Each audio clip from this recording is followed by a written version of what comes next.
I've deliberately left Project Integration Management to be the last nugget in this series. Although Project Integration Management is just another one of the knowledge areas, and really Project Integration Management is technically no different than scope, time, cost, quality, communications, procurement, human resources, and risk management, I actually believe that Project Integration Management is slightly different than the other knowledge areas.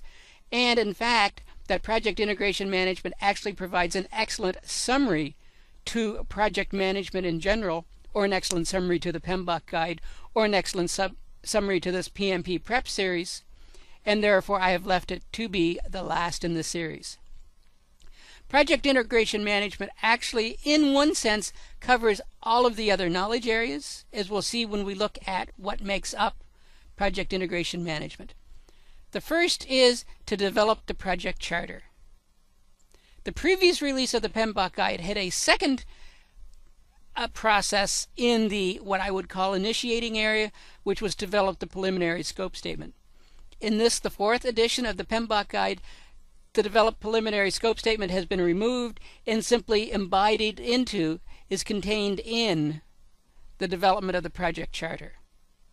So that's one change you'll see in this edition of the PMBOK guide, is the removal of the preliminary scope statement with the realization that the project charter really does contain the preliminary scope statement.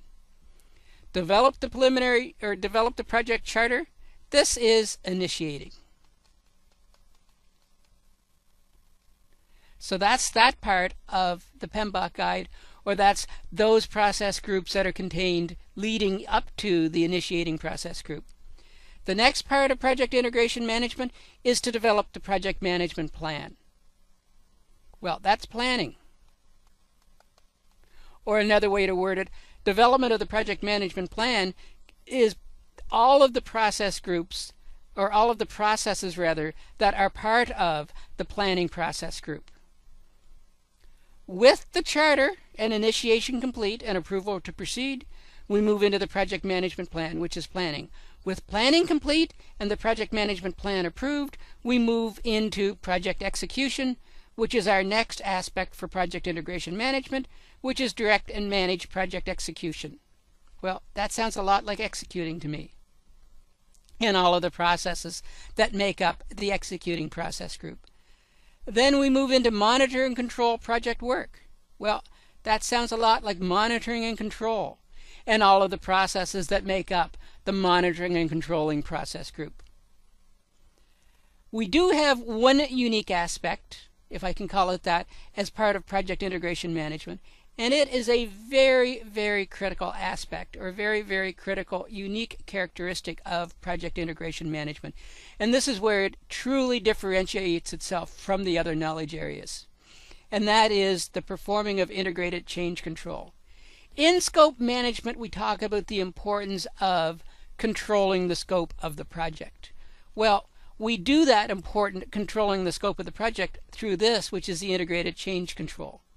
All changes, and I've said this many times through the Nugget series already, all changes to the project scope must be processed through change control to get approval to change the project. The key that we get in Project Integration Management is that this is integrated change control. As we're exploring changes to the project, we integrate it into their project, and we ensure we address what impact this has on scope, on cost, on time, on quality, and so on. What impact this has on the 8 other knowledge areas. And then finally, we close the project, or a new set of words added in this 4th edition of the PMBOK guide is we close the project or phase. The previous release of the PMBOK guide always recognized that we do Project Integration Management, and we will do the initiating, the planning, the executing, the monitoring, controlling, and closing on a phase or a project level. We have simply called it out and made it more blatant in this release of the PMBOK guide. So this is what Project Integration Management is all about. It is project management. Or in my humble opinion, it is this excellent summary with which to close this Nugget series. The first step of project integration management is developing the project charter. In the project charter, we work with the business, or often the business themselves define the business requirements. We need to define the specific business requirements at sufficient level of detail, at sufficient clarity, that we have a clear definition of what. That's what the business requirement is all about. It defines the what. This is what the project must do. This is what the project must satisfy. This is what the project will improve in the business overall environment. The project charter is developed from the business viewpoint. It focuses on the what. We will be doing a high-level feasibility analysis. We will be doing a high-level cost justification in the project charter to ensure that the project makes sense. Before we invest valuable company resources and valuable company dollars into a project plan, we need to first do a high-level feasibility study. Is it technically possible? Is it economically possible? Is it possible in the timeline required? Is it possible with the resources available to our company? We need to make sure that the project makes sense, that it's doable. And with that in place, we then secure formal commitment. We present the project charter to senior management, to business management, and say, this is what we believe is going to be accomplished. This is what we're going to do. This is what it looks like, how much it's going to cost at a very high level. Does this make sense? Do you, senior management, commit to the project? The PMBOK guide defines developing the charter as part of the project management processes, as part of project integration management. Often, the project charter itself is developed well in advance of introduction of the project team or us, the project managers, into the process. That's fine. If the project charter is done in advance of our involvement on the project, we simply need to review and validate that the project charter exists. We need to review and validate that the project charter exists, that it's at the right level of detail, and that we have the formal commitment. There's nothing in project integration management that says we must create a project charter. What the PMBOK guide says is we must ensure that a project charter, that a well-defined project charter, that a properly project charter exists, and that we have the formal commitment. And to me, the only way to get formal commitment is with the evasive signature, and that is my signature. You must ensure that people are willing to put their name on this, that they believe with enough conviction that this is the right solution, the right decision, the right approach for our company, that they're willing to put their signature on it. With the project charter completed and signed off, we now have a formal definition for our project, and we have formal approval to proceed. It's time to develop the project management plan. The project management plan provides the definitive statement of the project approach. It provides the definitive statement for how we're going to manage the scope for the project. What processes is the project team going to follow? What processes are we expecting the business to interact with the project team to ensure the scope is properly managed? We're going to define definitive processes for time management. What are our expectations for time management? How frequently will we get detailed time tracking reports from our team members? What format will those detailed time tracking documents be from the team members? What will the project management team do with it? How will the project plans be updated? How will the results be communicated? The same from cost. How will the project team be appraised of project costs? How much will be gathered from timesheets? How much will be gathered from the accounting system? What approval processes? What sign-off processes? How will all of the costs be accumulated? And how will the project team interact with accounting to manage the project budget? A key component to the project management plan is the quality management plan. What is the definition of quality? What is our quality expectations? What walkthroughs, what processes, what procedures will be followed? What is the quality acceptance process? Will the project be accepted with 0 faults? With no critical faults and 3 minor faults? With no critical faults and 20 minor faults? What is the quality process? What are the quality expectations? What are our human resources requirements? What team member? What team complement? When are the team members required? What are our expectations on the team members? How will the team members communicate?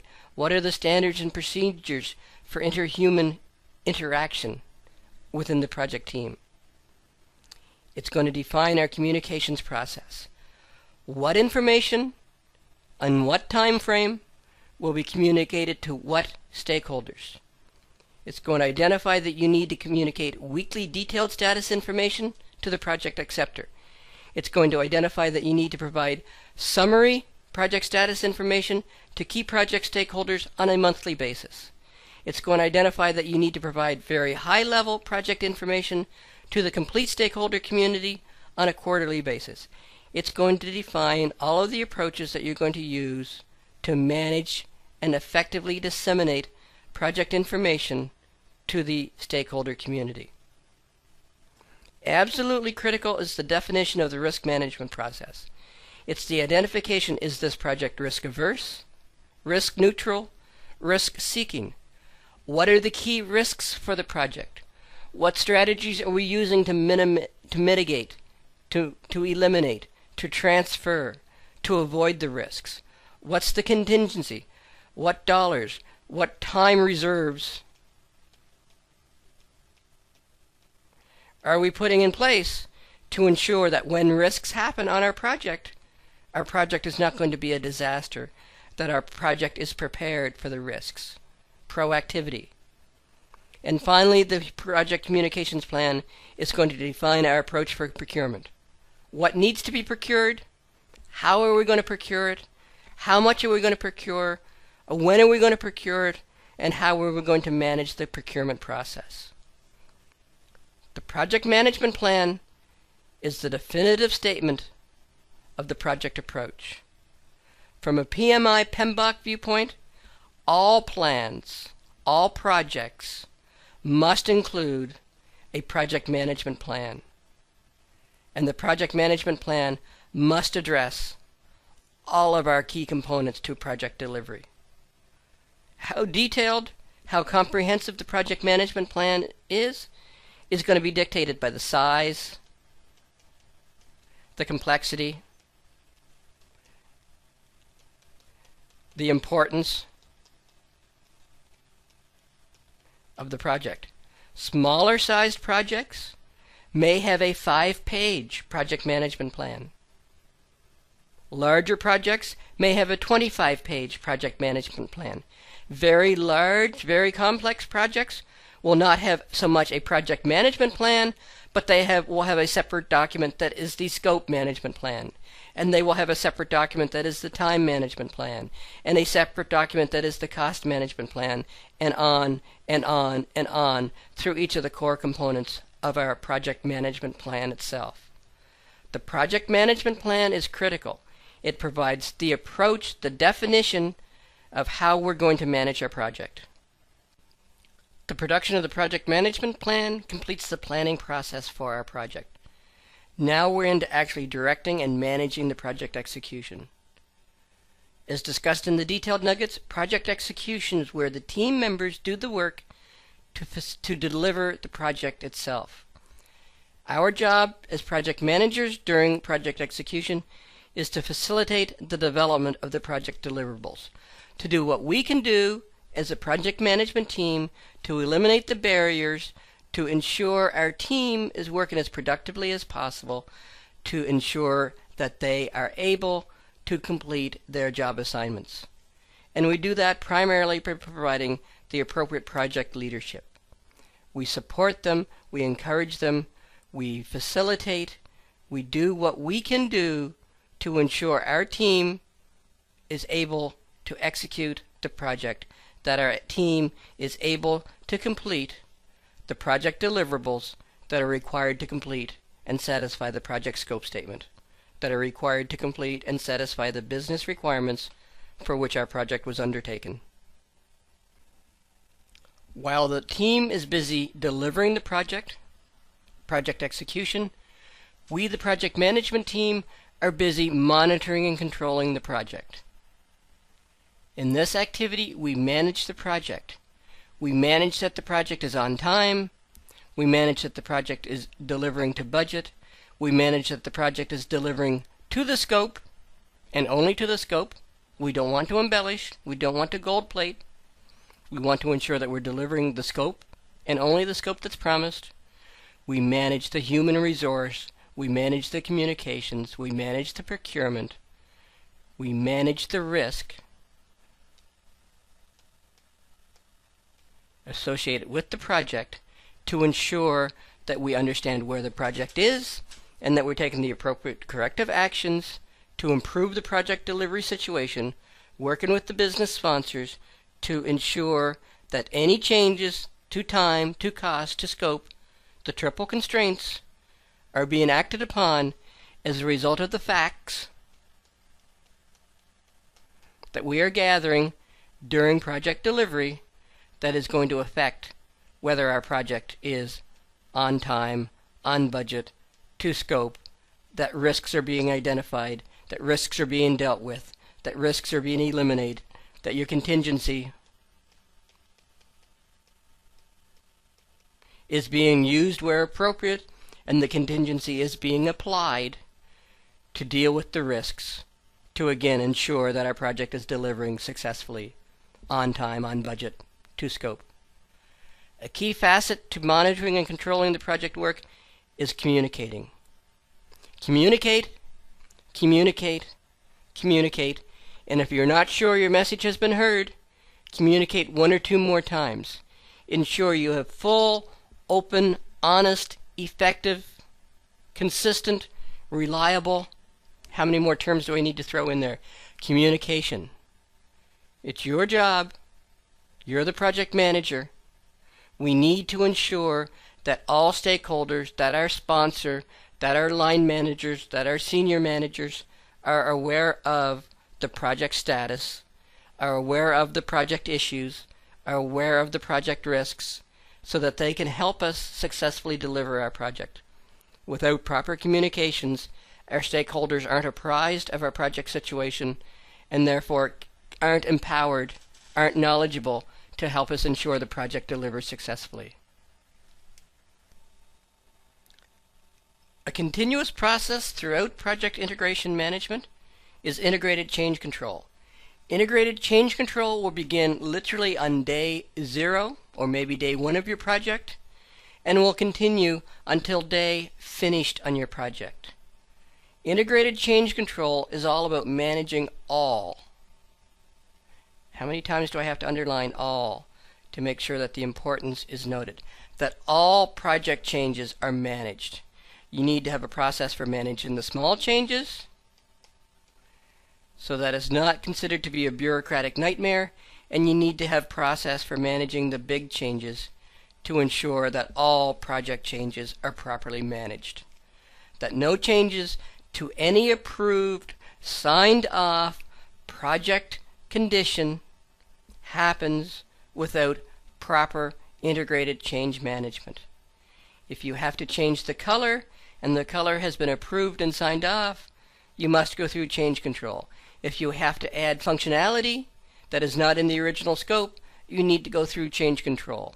If you want to change anything that has been pre-approved on the project, it needs to go through change control.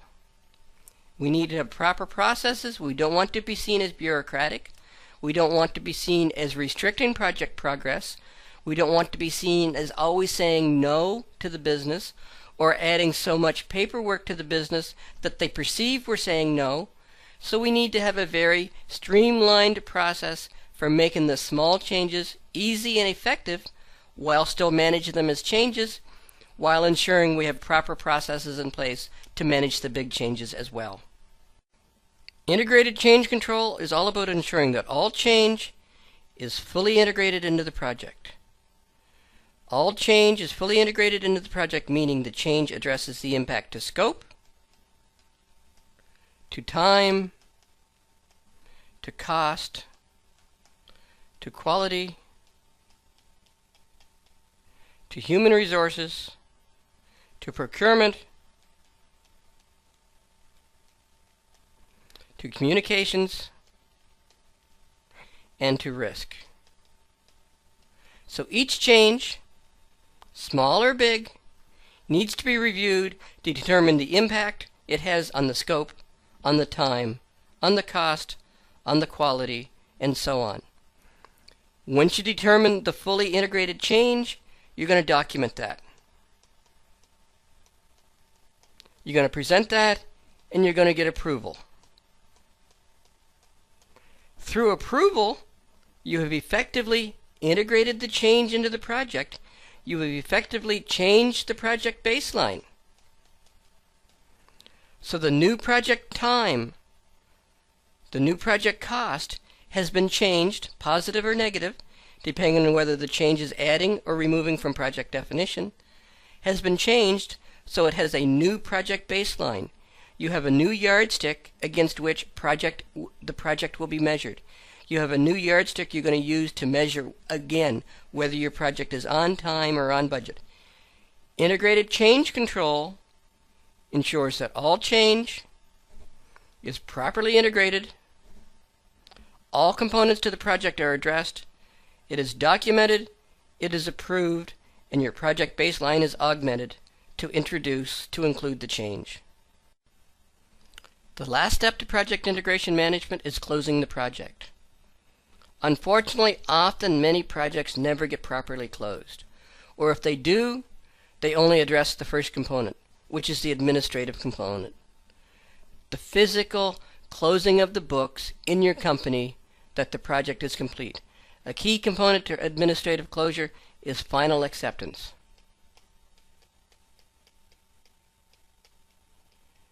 Getting a signature, getting approval from the project sponsor, from your project acceptor, that the project has satisfied their business requirement that we defined way back in the project charter, and that the project has completed, that they no longer have any obligations, that yes, they are happy. If closure happens at all, often it is just the pure administrative closure. Proper project closure, as defined by the PMBOK guide, is much more than that. It will go on to include proper contract closure. If you have procurement aspects open in your project, it's ensuring that all procurement aspects are closed, that the contracts are closed with your suppliers and your vendors, that property is returned, that payments are made, that holdbacks and warranties are properly applied, that all the terms and conditions for your external third-party procurement are properly closed off and finalized for your project. The two components to closing a project that unfortunately often never get properly addressed are probably the two most important components. The first of these is archiving of the project assets. Your project has produced a lot of materials, a lot of working papers, a lot of interim documentation. A lot of work has been done into producing the final product and getting the final acceptance, and that work all resulted in project artifacts, project assets. As part of proper project closure, these artifacts, these assets should be archived, put into some kind of, I'm going to use the word permanent storage, that is going to allow future projects, future members of your organizations to go back and say, hey, that project that Steve did 2 years ago, it produced a system test plan. I hear that was a really good system test plan. I'd like to get a copy of it. Without proper archival of the project assets, no one has a clue where that system test plan will be. And again, yet another project in your company is starting out with a blank piece of paper as opposed to having a tried, proven, reliable, quality asset that they can reuse and reapply. And the final component to closing out the project is harvesting of the lessons learned. What did we learn from this project? What did we do well?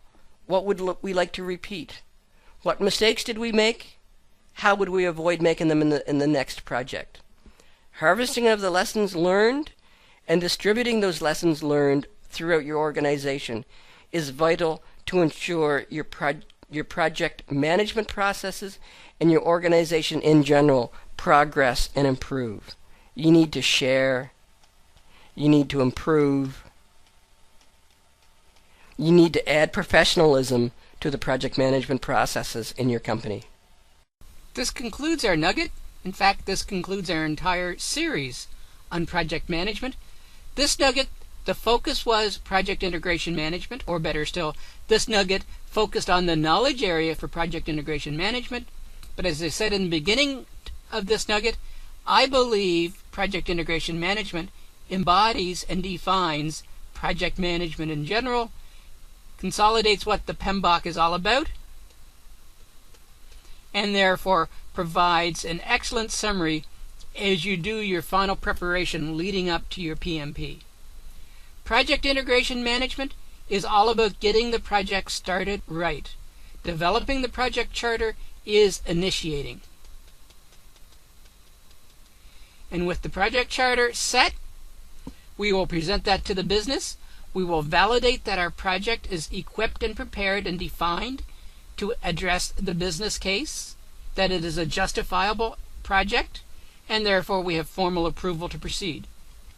With the formal approval to proceed, we develop the project management plan. That completes our project planning activities. Again, we present the project management plan, which defines our approach for scope, time, cost, quality, procurement, human resources, communications, and risk. I believe I got all 8 in there. If I missed one as I rhyme them off the top of my head, I apologize. The development of the project management plan consolidates our approach for each and every one of the other knowledge areas. We present that back to the business, we present that back to senior management, and again, we obtain approval to proceed into the execution of our project. Our next area is direct and manage project execution. This is where we, the project management team, remove the roadblocks that are standing in the way of our project team members delivering on the project. Project execution is where project delivery happens. Our main job as project managers in execution is to direct and manage the execution, which I believe can be summarized as provides the support to the team to get the project delivered successfully. While the project is successfully delivering the project, we as project managers are monitoring and controlling the project. We are keeping it on track. We are making sure we're on budget. We're following our communications plan. We're doing our risk management as defined in our risk management plan. We're managing the procurement and so on. We are monitoring and controlling the aspects of the project. Throughout, we're performing integrated change management to make sure that all changes are addressed and that all changes are properly integrated back into the original project plan, and that all changes follow or address scope, time, cost, quality. Again, that integrated change management addresses all of our 9/8 knowledge areas, and again, that it properly addresses the project delivery approach. And then finally, we close the project, or as added in this release of the PMBOK guide, or the phase, to ensure that we have proper process to close the project, to harvest our lessons learned, and to be successful with our next project. With that, I conclude this series on project management preparation. I believe that by exploring and understanding the information contained in this Nugget series, you are in excellent shape to pass your PMP. So congratulations, go forth and become another member of this exciting profession called Project Management Professional. This concludes our nugget on project integration management. I hope this video has been informative for you, and thank you very much for viewing.